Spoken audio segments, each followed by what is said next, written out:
नमस्कार दोस्तों, स्वागत है आप सभी का एक बार फिर से हमारे चैनल में। भाद्रपद महीने के शुक्ल पक्ष की चतुर्थी तिथि को हम गणेश चतुर्थी या विनायक चतुर्थी के नाम से जानते हैं। आज के दिन हम गणपति बप्पा को अपने घर ले आते हैं और बप्पा हमारे साथ हमारे घर पे 10 दिनों तक निवास करते हैं। गणेश जी को हम विघ्नहर्ता, सिद्धिविनायक, एकदंत गणपति, वक्रतुंड, गजानन आदि अनेक नामों से जानते हैं। हमारे गणपति बप्पा अपने पिता भोलेनाथ की तरह ही बहुत ही कोमल हृदय के हैं।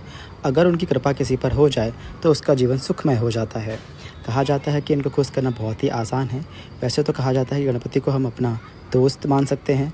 आपको तो पता ही होगा कि रक्षाबंधन के दिन सभी बहनें सबसे पहले गणपति बप्पा को ही राखी बांधती हैं, यानी कि वह सभी बहनों के भाई भी हैं। इस तरह गणपति हमारे भाई और दोस्त की तरह है और इनको प्रसन्न करना बहुत ही आसान है। अगर इनके पसंद की चीज़ों की बात की जाए तो दुर्वा, मोदक, लड्डू, स्वादिष्ट पकवान यह सभी इन्हें बहुत पसंद है। एक पौराणिक कथा के अनुसार इन्हें भोजन करना इतना पसंद है कि इन्होंने कुबेर का भोजन भंडार ही खाली कर दिया था। आज हम जानेंगे कि जब हम गणपति जी को इतनी प्रसन्नता से घर लेकर आते हैं, फिर 10 दिन के बाद उनका विसर्जन क्यों कर देते हैं। साथ ही गणेश भगवान को दुर्वा इतनी क्यों पसंद है, मतलब दूब घास में ऐसी क्या विशेष बात है कि गणपति बप्पा को दुर्वा घास चढ़ाई जाती है। जब महाभारत की कथा को लिपिबद्ध करने की बात हुई तो ब्रह्मा जी ने वेदव्यास जी को याद किया।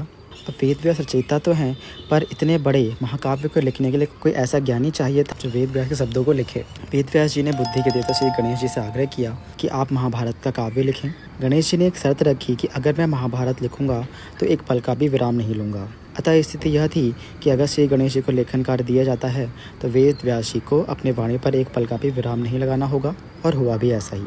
वेदव्यास जी लगातार 10 दिनों तक महाभारत का वर्णन करते रहे और श्री गणेश ने उसे लिखना प्रारंभ किया। लिखने की गति इतनी तेज थी कि कलम ही टूट जाती थी। तब गणेश जी ने अपने दाहिने दांत को तोड़ा और उससे लिखना प्रारंभ कर दिया। लेखन कार्य पूरे 10 दिन तक चला। इसमें जब वेदव्यास जी थक जाते थे तो वह कोई कठिन श्लोक बोल देते थे, जिसे समझने में गणेश जी को कुछ समय लग जाता था और वेदव्यास इस समय में आराम कर लिया करते थे। यह क्रम पूरे 10 दिन तक चलता रहा। वेदव्यास जी ने जब महाभारत का लिखाखंड पूरा होने के बाद आंखें खोली तो उन्होंने देखा कि कठिन परिश्रम के कारण गणेश जी के शरीर का तापमान बेहद बढ़ गया था। उन्हें स्नान करने के लिए उन्होंने पास में ही बह रही सरस्वती नदी में गणेश जी को स्नान कराया, यानी कि गणेश जी को उसमें डुबोया, जिससे उनके शरीर का तापमान कुछ कम हो गया। वह दिन जिस दिन गणेश जी ने महाभारत का लेखन कार्य शुरू किया था वह दिन गणेश चतुर्थी का था, और 10वें दिन जिस दिन लेखाखंड समाप्त हुआ वह दिन अनंत चतुर्दशी का था।